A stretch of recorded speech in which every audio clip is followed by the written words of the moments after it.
We all have our favourite bands, right? The ones that just shouldn't be touched, that shouldn't be messed with. The ones who the bands themselves should just pack it in when they get past their best. For many people, Mercyful Fate fall into that category. It goes absolutely without saying how classic and important albums like Don't Break the Oath are, so you mess with that at your peril. But the band's two guitarists, Hank Shermann and Michael Denner, have recently started playing again, and they're laying down some absolutely incredible tracks. Last year I wrote about their EP, Satan's Tomb. I said it had energy, vivacity, heaviness. I loved it, and I'm glad to say they've now got a full album out, carrying on the lineage from Mercyful Fate. I think the album actually tops the EP. Have a listen to this.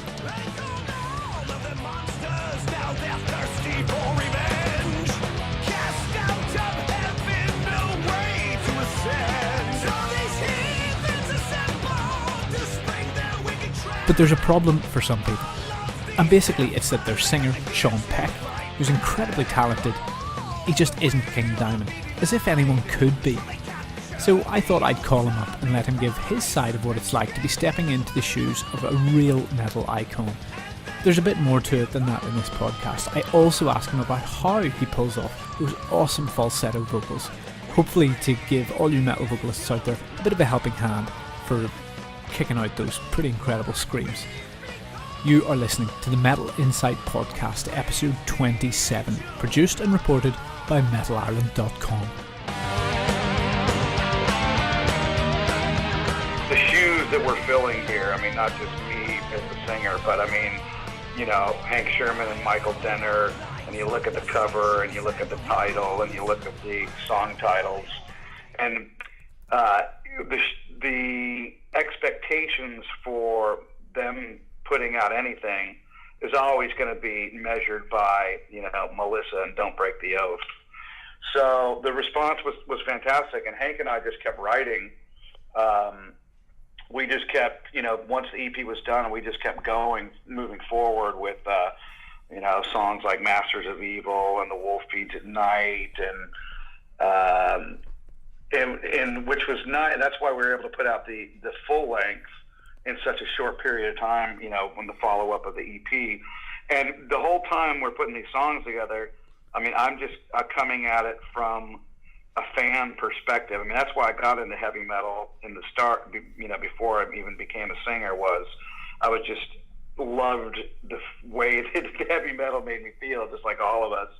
And, you know, me being just a humongous King Diamond, Mercyful Fate fan, every move that I make when crafting these songs with Hank is all just based on the perspective, like, what would a Mercyful Fate fan want to see, want to hear, want to read, want to, you know, have song titles about. And so, you know, using that as my barometer, and I've always used that with my other bands, Cage and Death Dealer, just like, what is as a metal fan is going to just make me rock. And using that as my guide, I mean, you know, it served us well, staying on track to deliver the entire package, from the visuals to the lyrics to the songs. I mean, it really is. It really is the entire package, as you say. And yep, you're right. Whenever you put yourself out there with artwork like that, you know, with titles like that, with the style like this, and with those guys, you know, you're really standing on the shoulders of, well, they're standing on their own greatest work, you know, and I can imagine that's challenging. But I mean, stuff like Son of Satan, just the pure energy in it is absolutely incredible. I mean, you guys are, you know, what, pushing, you know, 50 each? We're old, dude. Yeah. We're old. Jesus. How do you get that kind of energy into these tracks? I don't know. You know, that's the I always, you know, whenever I do an interview, I always talk about the good thing about metal is the older and uglier you get, you know, the more street credibility and the better you seem to be. So that's one good thing that we're not in pop music, but it's, you know, and even with, you know, I'm working on the new Cage record right now. It just, everything keeps going faster and more intense the older I get. So I don't know. I mean, it's just some people slow down. I seem to be going faster, and Hank and I, you know, really gel as an incredible writing team. And you know, when we go in, you know, to the whole lyrics and style of it, they never came to me and said, we want you to, you know, write songs about this, or we want you he didn't even tell me what the lyric should be about, but I just said, you know, Mercyful Fate fans aren't going to want to hear me write a bunch of love songs or a bunch of songs about how depressing it is when it's raining outside. So I love telling scary stories as it is. I mean, the last Cage record is almost a 2-hour, you know, horror concept album. So I mean, I came right out of that into this, and it's the perfect what do you call it, like venue for me.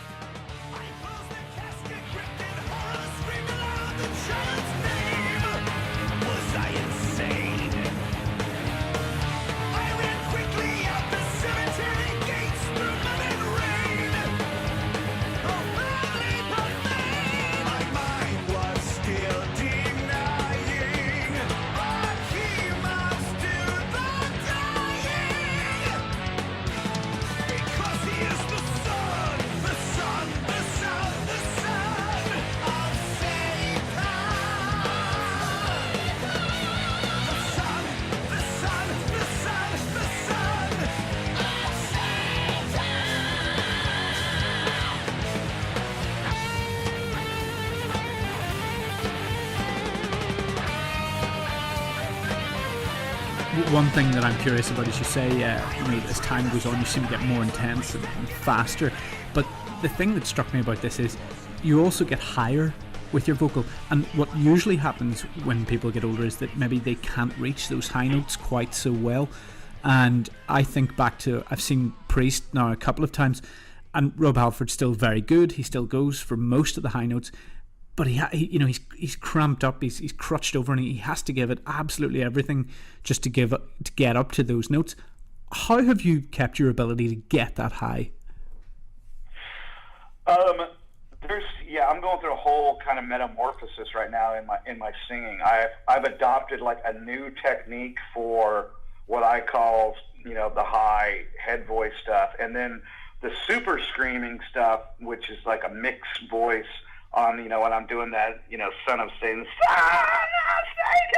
that thing, that I've always had it, but man, that's like better than ever right now. I mean, I am just that cool freaking mixed super shriek wail. I got that going so good right now, and it's definitely, you know, a more powerful component to my arsenal. I mean, I can like hold that thing out. I can go like super high. But we just did a tour with Cage with the Metal Allegiance, and the sound man was telling me that he's like, you just hit 2,500 hertz on that one. He's like, I've never heard anybody do that. So it's pretty cool. I can do the super, super low voice, and then I've got, you know, I gotta have one of the highest notes going right now, because I just love seeing it in people's eyes when I just hit the super, you know, super shriek that only sea mammals and dogs can hear. Yeah, it's incredible. People's eyes, and the audience always like light up. Yeah, it's amazing, because, you know, like one thinks toward just, you know, pop music for a minute, and you think there were so few. There was Kate Bush,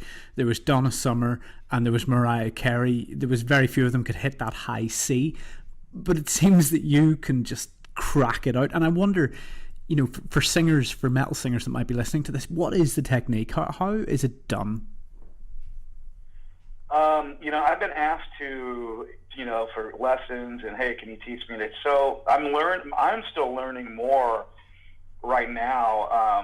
You know, I used to just rely on raw talent and never really study the technique. But now, as I'm getting older, I'm studying more technique and really learning the technical aspects of what singing is all about. So there's definitely, you know, some throat distortion that goes on. We're doing, you know, in like, I keep going back to Cage only because, you know, they're all here in San Diego, and I practice with them like 3 times a week. So that keeps my chops up. But I mean, I can just hold that thing out like literally like a minute and a half. There's some intros that we do where, you know, I just started out and it just keeps going and going, and I always wanted to be a superhero, so it's like having a superpower, and To describe how to do it, I don't know that I would do it justice, but it's definitely distortion. It's definitely controlled. It's not a full open throat technique. There's a little contortion in the glottis going on. I see. Now we're getting into also how you compress that air going across the vocal folds. Indeed, and I guess people that are trying to sing, when you think of seeing Bruce Dickinson sing, it's almost as if you can see the wave in the air in front of his face. How important is vibrato to you? And again, I guess people listening will want to know, oh God, where do I start? How do I do that? Is it the front of your mouth that you do it with, or is it the back of your throat? How do you get that kind of vibrato? That to me is kind of, most of my vibrato is a fully open throat technique. So that's like, I place the note resonating kind of at the top of my mouth, kind of. Vibrato helps keep the note together for me. I've had to, holding one straight note is definitely tougher for me than, hey, a vibrato going on. So for me, it's I've always, I grew up just kind of copying Dickinson and Halford and early Jeff Tate, and then eventually developed my own style. But the strong vibrato has always, been kind of my go-to thing. And now sometimes I just hold a straight note just because it's different than what I always do. And I'm always trying new voices. I mean, if you hear the beginning of Son of Satan, the church choir thing, I did all those voices. I did the female opera, the male opera. I put that whole thing together. And when I sent it to Hank, I was like, oh God, I hope he likes this. And he hit me back and he was all jazzed about it. So that's a really interesting moment in the album, actually, because the timing of those chants is kind of deliberately off, and it kind of throws you a little bit, doesn't it? That's a Hank thing. He kind of, I gave it like the general location, and then Hank kind of, that's part of his magic, man. He's one of the only people I've worked with where he will definitely dissect what I send and give you something completely surprising, like, oh, whoa, I didn't know. Literally, we could release, 6 or 7 versions of this record. Yeah. There's a ton of vocals that got left off, that were changed, that were moved. He changes the riffs all the time.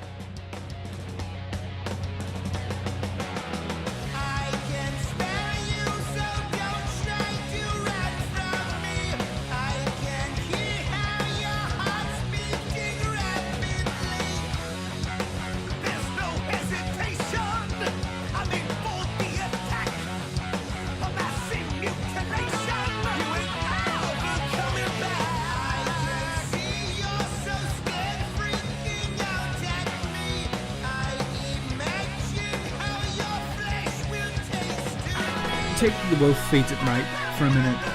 There's a bit in it that I could have swore was very Ozzy Osbourne style vocal, very Black Sabbath style vocal. Do you know the bit I mean?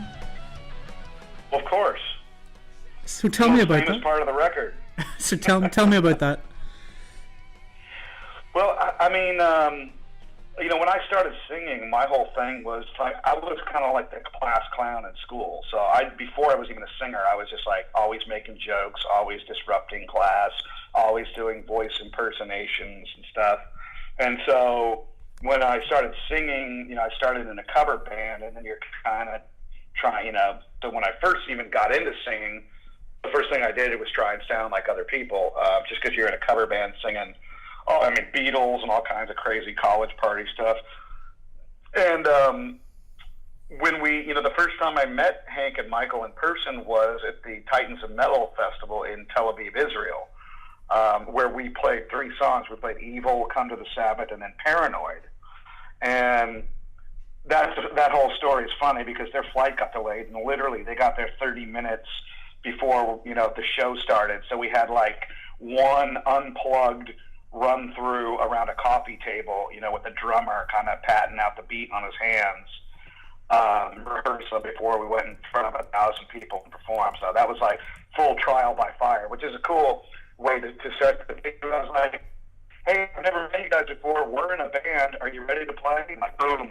And the place went nuts. You can see it on the YouTube. It was incredible. But the point of it is that, that we did Paranoid, and I kind of did my Ozzy impersonation when we sang Paranoid, and he just kind of as a goof. And then for some reason, when Hank said that part over to me, I just like, that's what came to my head, and I recorded that. And then in the middle part, it'd be that, and I'm trying to channel kind of 70s Halford with that, the inflections of my voice. But when I said it to Hank, he was like, man, this is really cool, but I don't know, man, people might have a negative reaction to it.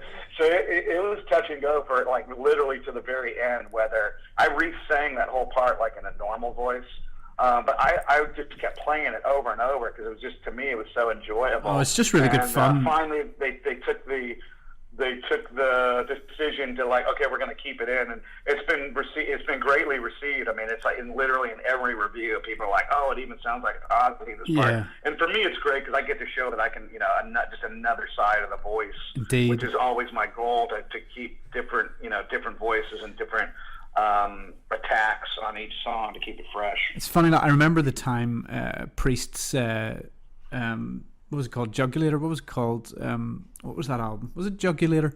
The first album with Tim Ripper Owens came out, and I remember at the time there was so much chat about who Priest would get to sing, much like whenever Blaze joined Maiden and stuff like that. But with a voice like yours, I can only imagine that you have had a few interesting phone calls in your time. Let us in on it. Who has maybe come your way over the years? Because you must have been courted for your vocals.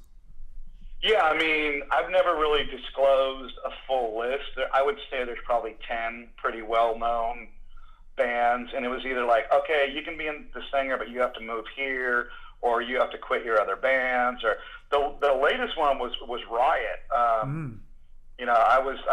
recorded, a demo track. I was a huge Riot fan, and they hit me up, about maybe being the singer, and for one reason or another, it got, when I sink my teeth into something, man, that's why I like working with Hank. I mean, like every day we're Skyping, making stuff happen. So I like a high workload, intense, and that got a little slow. And so I ended up really not, pursuing the Riot thing. And I'm friends with everybody in Riot. We just played with them, and the singer they got is like perfect for way better than I was for Riot. And I did a brief stint with Warrior. I did 2 shows with Warrior, which was really fun. And we were going to do a record because I started enjoying that, but they kind of got sidetracked. But what I like about what I'm doing now is I'm in 3 completely original bands where I'm not replacing anybody. I've done Theodore Cage and Denner Shermann.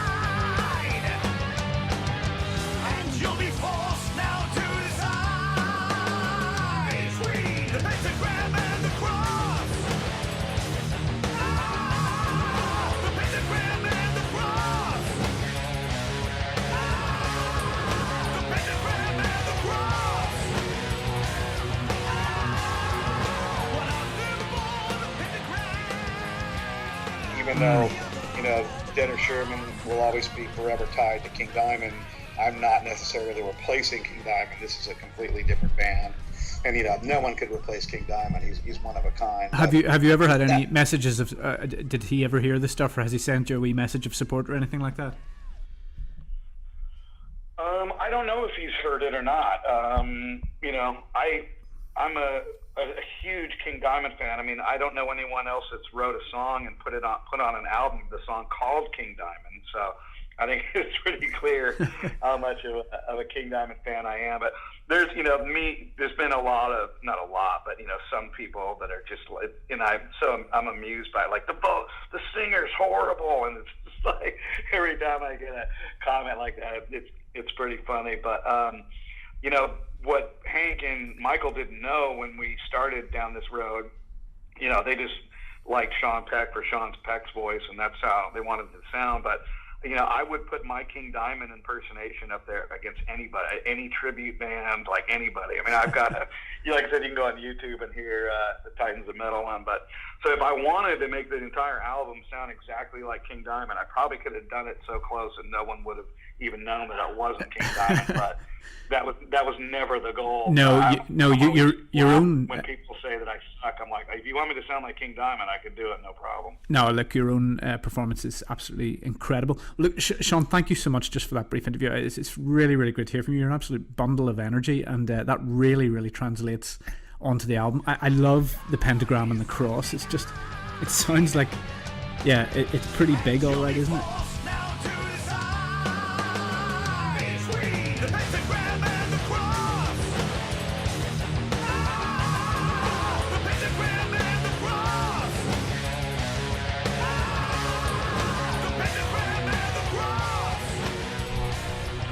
Pentagram and the Cross, I mean, when we, I tracked the vocals for that, and we had the demo drums on it. Mark Grabowski and I went to the NAMM show in Los Angeles, and, we were running into everybody at the NAMM. It was a great time, and went out and partied, and we were just, cruising down Sunset Strip in Hollywood with that thing just like blasting like over and over so loud in the car. So that'll be that image of Mark and I just like on top of the world, cruising down Sunset Boulevard, going to the whiskey, blasting Pentagram and the Cross. I mean, I'm hoping that one goes over good live, because it seems like it could be a cool live, channel-on song.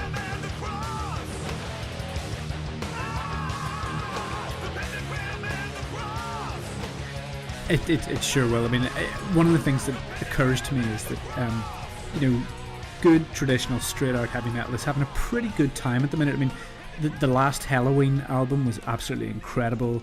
There's just so much other good metal going on at the minute, and this is just the latest in a long line of, totally incredible releases. Trends come and go. Metal always stays. You've been there forever. When you cast your eye over metal in 2016 as a guy slightly older, what do you think?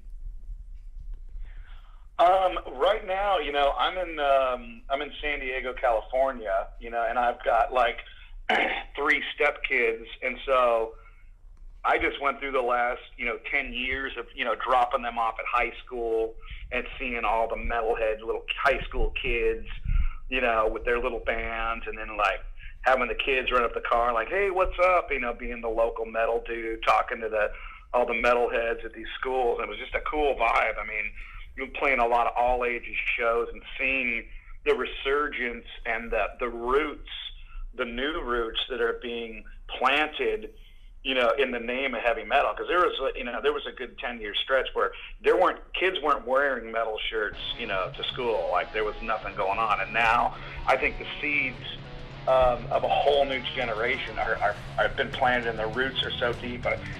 Metal will never be beaten back like it was, in the grunge era. All of the monsters, now they're thirsty for revenge. Cast out of heaven, no way to ascend. All right, everybody, that was Sean Peck from Denner Shermann, and just listen to how cool that music is. I know you gotta respect Mercyful Fate, I know you gotta respect what went before, but listen to how cool this is now. That's incredible heavy metal, and I gotta say, I love the album. I think it's better than the EP, and I've been spinning it a lot.